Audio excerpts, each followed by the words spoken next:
help you out.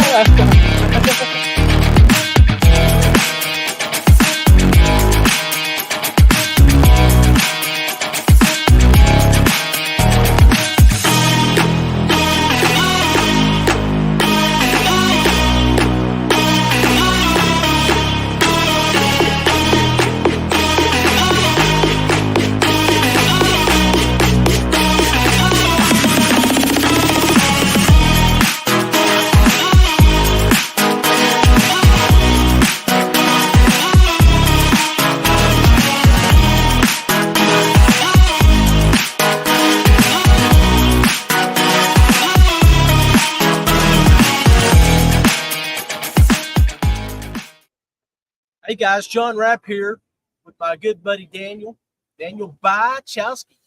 Now I want to tell you a little bit about Daniel here. So I've gotten to know him the past couple of years. Last year, first time I got to meet him, the guys were riding him, and I jumped in on it. You know, he's the young guy here, so with the Dubrow family, and we pick on him hard, but we love him. He can handle it. He's got it. He can hold his ground. So if you look at the Dubrow banner right there, you might recognize that good-looking young man in that photo over there with that huge smallmouth.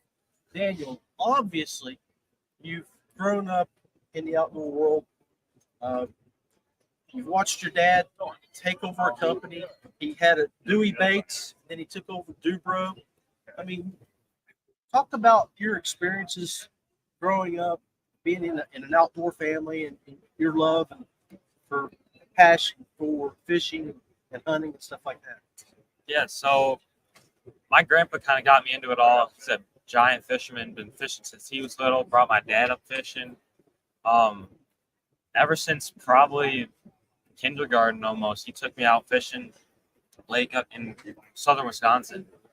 And I mean, just every time I was so excited to go catch walleye, bluegill, bass. I mean, you know, a little kid, whatever I could get. Yeah, really. And just almost every weekend in the summer, a couple weekends in the fall, any chance I could get that he was available, we'd go. So what? I mean, that's a beautiful smallmouth we've got on the banner there. What is your personal best? Do you know? 6'8" at 3, I want to say. Woo! But that's a big smallie. St. Lawrence River. My mom's side of the family, we all go, a whole bunch of uncles, cousins, their friends. We all go up to the St. Lawrence River, Cape Vincent area. And, I mean, best smallmouth fisher in the world is what I've been saying. On average, you know, we've averaged about 100 pounds a year, 5 fish limit, about 6 days of just pure fishing. Wake up, fish. But y'all were just there, what, about 3 or 4 weeks ago? Yeah. Yep.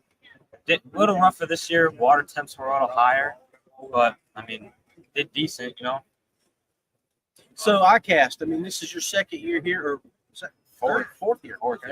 I mean, second with me. Yeah. I've got to been able to enjoy your company and laugh together and stuff. But I mean, what are you seeing in the industry in the last 4 years? Are you seeing a growth, or I mean, especially with Dubrow? Yeah.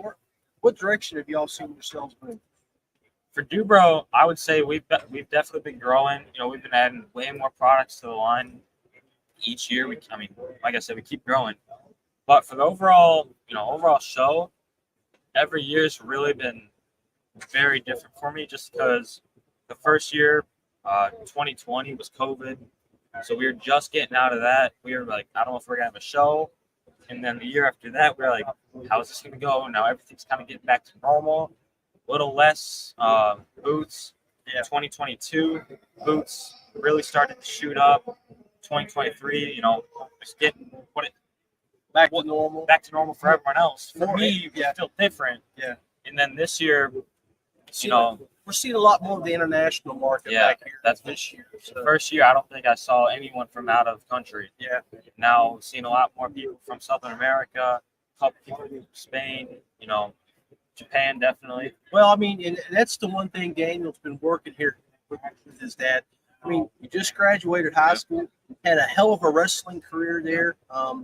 Now, what's your plans for at the end of the summer and for the next 18 months to 2 years? So I'm going to Waukesha County Technical College southern Wisconsin, about an hour from where we are, and I'm going for CNC programming and tool and die making, and that's regular 2-year course, but I'm excited.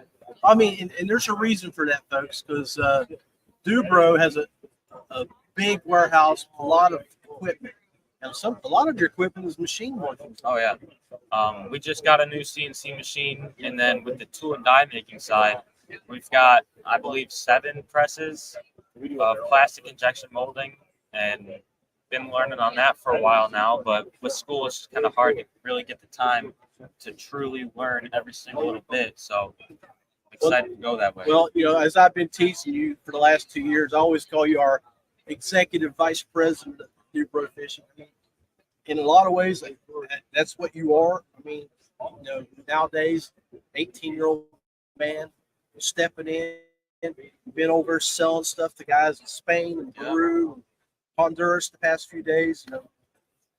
Overseas contingent that are here looking at our product. When you graduate, I mean, I know they've already probably got some stuff in mind for you. Where do you see yourself working within the company? I really I want to see myself as a jack of all trades, just being able to do the molding, like I said, definitely the CNC. Another thing that kind of helps me is I've been through about 14 years, I want to say, of Spanish, and that's really helped me here at the show, definitely at the warehouse, just in life in general. But I'm really, really excited to see where I can go. Well, I think it's a great idea where you've been part of the business. I know they treat you like a mule there. Yeah. And by doing that, what I mean by that is they have you learning the ground up of the business. You're learning everything that all the employees have to do. Yeah. That way, when you are stepped up and you take over for Dad, you can look at everybody and say, I know what it requires to get that job done, and you're not meeting the needs of the company, or you're doing a great job keeping it up. Oh, yeah. That's great. We have 10-hour days, and there's been some days where I'm just doing one thing over and over again. And, that's what my dad told me. He goes, it's not going to be easy. He doesn't want me to just start way ahead. I've been working on, small things almost every day for the past 2 weeks. Well, I'm excited for you, and I'm excited to be a part of Dubro, and looking forward to seeing what you do with the company over the next 10, 15 years. Looking forward to seeing you mature and grow and see where you go in life, and be blessed. Yeah. Thank you for jumping on the Paddle and Thank Fin you for having podcast and talking a little bit about what your plans are for the next 2 to 5 years, and talking about what Dubro Fishing is all about. Of course. I'm John Rapp with the VP of Sexiness, Dan Bychowski. We are out of here. God bless you, and we'll talk to you here soon.